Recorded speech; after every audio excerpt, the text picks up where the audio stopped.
Imagine being born into the ocean, not as a shark or a majestic whale, but as a mola, the ocean sunfish. You're not fierce, not fast, not smart, and yet you've just become the star of one of the most brutal survival games on Earth. Welcome to the worst odds ever. Your mother didn't just give birth to you, she laid 300 million eggs, an astronomical number, making her one of the most prolific mothers in the animal kingdom. But that also means you're one of 300 million contestants in a survival game no one asked to join. You hatch, barely a speck in the water, just 1 centimeter long and 2 millimeters thick, a living dot. But despite your size, you've already outlived 90% of your siblings who didn't even make it out of the egg. Your mission: to grow from a fragile fleck into a sun-shaped behemoth, a transformation that requires increasing your mass by nearly 60 million times. It's like asking a human baby to grow into a skyscraper. Impossible? Almost. Act 1. Life as a drifter. As a baby sunfish, you're utterly helpless. No control over your direction, no ability to swim properly, and certainly no way to escape predators. You drift with the current, your destiny determined by whatever forces move the ocean that day. If you're unlucky, the currents will sweep you into icy waters. Your tiny body freezes. Your systems shut down. Death is instantaneous. If you're even more unlucky, the currents might carry you into a jellyfish bloom, not the kind you can eat, but the kind that stings with poison, like the menacing Portuguese man-o'-war. You can't swim away, can't fight back, can't even close your mouth to defend yourself. All you can do is float face first into doom. These passive misadventures cull a third of your siblings before you even find your first meal. Act 2. The struggle to eat. Let's say you're lucky. You drift into warmer water, a zone teeming with plankton and oily microlife. Finally, food. But there's a problem. Your mouth doesn't close. It's permanently open, like you're in a constant state of surprise. Food floats by, sometimes into your mouth, but often it just slips out the sides. You have to hope that meals drift in, stick around, and conveniently slide down your throat.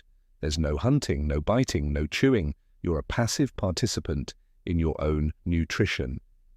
And because of that, many more siblings starve to death, floating alongside food they simply can't catch. Still you grow, slowly but surely. Your body begins to change.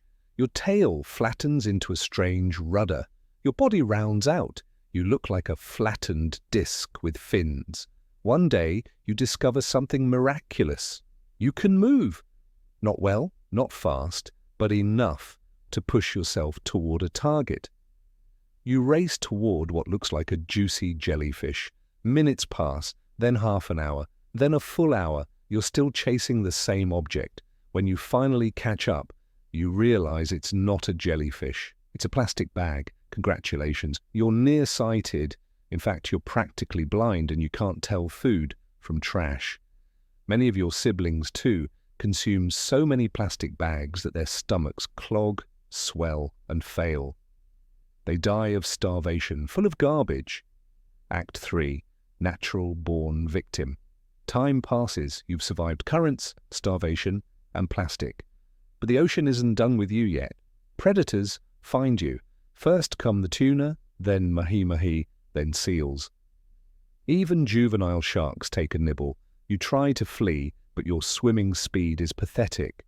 Around 0.4 meters per second. That's slower than a drifting feather, and you can't swim backward or steer effectively. If danger approaches from the front, you're doomed. Even worse, parasites begin to infest your body. Hundreds, no thousands of them. They camp in your skin, your gills, even your eyes. You want to scratch, rub, shake them off, but you have no hands. Your fins can't help you. So what do? You drift to the surface, expose your body to the sun, and hope ultraviolet rays will kill the parasites. If that doesn't work, you invite birds like seagulls to peck them off. a brutal spa day, but it works at a cost. Sunbathing makes you vulnerable. Boats slice across the ocean. One nearly grazes you, barely missing your bloated, floating body. Your brother wasn't so lucky. A ship's hull split him in two. Act 4. Becoming the giant. Somehow, through fate and freakish luck, you survive. You keep growing. Now you're 5 meters long, weighing nearly 1 metric ton. That's the size of a compact car. You're still made almost entirely of jelly. You have no real bones, and your skin, though rubbery and thick, contains barely any muscle. You can't hunt. You're not even tasty. Sharks bite you, then spit you out. Too rubbery, too chewy, too full of parasites. You've finally become what you were destined to be. A floating, flopping colossus. Gentle, slow, harmless. A moving reef. And yet, humans find you. Fishermen trap you for food. Not because you're delicious. You're not. But because your gonads are considered a delicacy in some cultures. That's right. You've made it this far only to be hunted for your reproductive organs. You were 1 in 300 million. And it still wasn't enough. You are a sunfish, the most inefficient creature in the ocean. Weak, slow, soft, gullible, parasitized, nearly blind. And yet, in spite of all odds, some of you survive. You drift through currents with silent grace, sunbathe beneath gulls, and wander open waters, growing massive on a diet of stinging jellies and mistakes. You are living proof that nature doesn't only reward the fastest or strongest. Sometimes it gives a gentle fool a chance. And the ocean, in return, welcomes your awkward majesty.